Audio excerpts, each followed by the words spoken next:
네, 세월호 사건 이후 전면 금지됐던 수학여행이 재개됐습니다. 9월부터 수학여행을 앞두고 있는 학교들도 안전 대비에 분주해졌는데요. 이 세월호 이후 어떻게 수학여행 준비가 달라졌을까요? 학생, 학부모들은 아직 마음을 놓을 수가 없습니다. 최희영 기자입니다.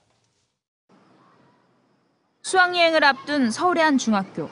세월호 참사 이후 첫 수학여행인 만큼 분위기가 예년과는 사뭇 다릅니다. 응급 구조 능력을 갖춘 안전요원 2명을 배치했고 담임교사 4명에게 연수까지 시켰지만 아직도 긴장의 끈을 놓을 수는 없습니다. 수련활동이나 수학여행처럼 이제 대규모로 움직일 때 이동하면서 혹은 이제 새로운 환경에 생길 수 있는 사고는 큰 사고를 걱정하는 거잖아요. 그러니까 뭐 아무리 뭔가 이렇게 준비를 했다고 해도 정부는 지난 7월 수학여행 금지를 풀면서 대규모 수학여행의 경우 학생 50명당 1명씩 구조 능력을 갖춘 안전요원을 의무적으로 배치하도록 했습니다.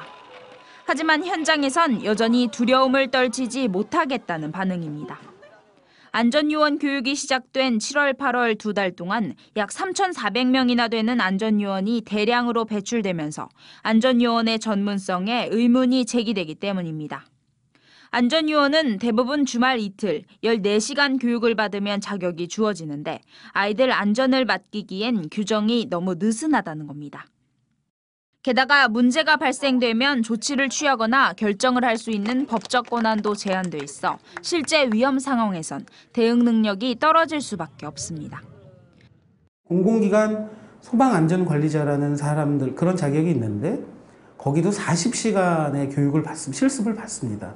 그걸 받는데도 좀 헷갈리는 부분이 있어요. 안전사고 발생에 대해서 예측되는 부분을 효과적으로 차단하거나 수습할 수 있을지에 대해서.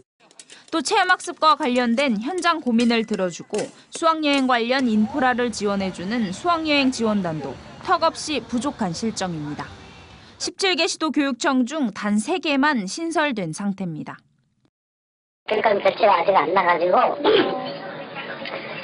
아마 9월 중에 9월 말까지는 아마 끝내질 것 같아요. 안전이 사회 문제로 떠올랐지만 업체 선정부터 안전요원 확보까지 체험학습의 모든 안전관리는 아직까지 고스란히 개별 학교의 책임입니다.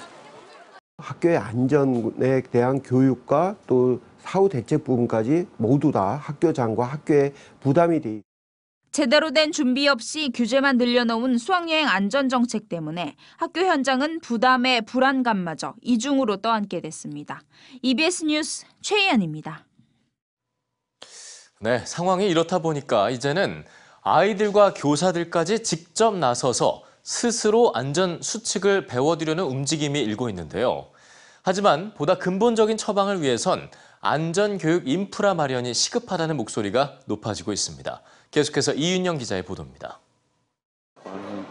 전북의 한 야영 수련원장. 무더운 여름 날씨 속에 3, 4, 5 모여 앉은 아이들이 전문가로부터 심폐소생술을 배우고 있습니다. 하나, 둘, 셋, 넷, 다섯, 여섯. 위급한 상황에 대비한 심폐소생기 작동법에서부터 정확한 인공호흡법까지 모두 철저한 실습 위주입니다. 힘들고 어려웠고 실제 상황에서 사람이 쓰러져 있으면 직접 할 수 있을 것 같았어요. 다른 한편에선 학생들이 부상 방지와 응급처치를 위한 붕대 감기 실습에 한창입니다. 처음 해보는 실습이지만 부상자의 다리를 고정시키고 찬찬히 붕대를 감아보는 사이 이내 자신감이 붙습니다. 혹시라도 그런 위급한 상황이 올 때 정말 이 배웠던 내용을 바탕으로 그 환자에게 도움이 될 것 같아 유용한 배움이었습니다.